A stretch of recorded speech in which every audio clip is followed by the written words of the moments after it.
मर्जी भगवत प्राप्ति में सबसे बड़ी बाधा क्या है जिससे उपासक को बचना चाहिए? 3 बाधाएं, कंचन, कामिनी और कीर्ति। ये 3 बाधाएं जिसे शास्त्रीय भाषा में लोकैषणा, वित्तैषणा और पुत्रैषणा कहा गया है। जब हम भजन करते हैं तो हमारे अंदर सबसे पहले आकांक्षा जागृत होती भोग की, वो पहले से ही होती है। लेकिन जब भजन करते हैं तो ज्यादा, क्योंकि जब काम देखता है ना कि अभी हमें परास्त करके राम की तरफ बढ़ना चाहता है तो पूरी ताकत लगा देता है। तो साधक जो सुविधा भोग की चाहता है वो माया सुविधा देने लगती है।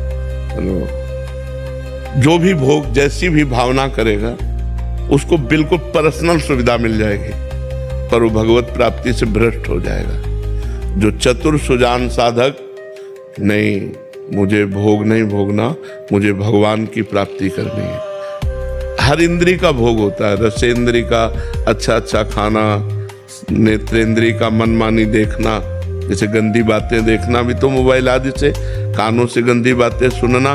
तो भगवान की प्राप्ति के लिए सबसे पहला कामिनी। कामिनी का तात्पर्य स्त्री से केवल नहीं होता, जो हमारी बुद्धि कामना से युक्त हो गई वो कामिनी हो गई। अब वो जो जो कामनाएं करेगी भोग की वो प्राप्त होती जाएंगी, लेकिन भगवान नहीं मिलेंगे। दूसरा है कंचन। जब हम भगवान के मार्ग में काम पर विजय प्राप्त करके चलते हैं आगे, तो ये दूसरा परीक्षा के लिए आ जाता है।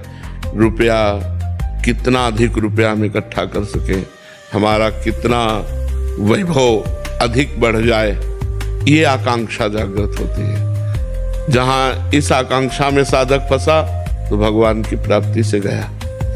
अगर इससे भी विजय प्राप्त कर ले गया तो मेरा नाम विश्व में हो जाए, मेरी कीर्ति हो जाए, मेरा सब कोई नमस्कार करते हुए यशगान करे, यहां मिटिया मिट हो गया। अगर इनको पार कर ले जाए तो फिर सिद्धियां आती हैं, रिद्धियां सिद्धियां। रिद्धि सिद्ध पेरे बहु भाई, बुद्धि लोभ दिखावे आई। होए बुद्धि जो परम सयानी, तिन तन चितई नान हित जानी।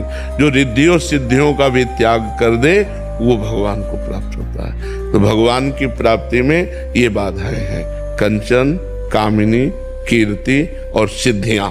बड़ा कठिन है भगवान को प्राप्त करना, क्योंकि ये इतनी बड़ी बड़ी आकर्षणकारी माया की जो घाटियां हैं, इन घाटियों को पार करना बड़ा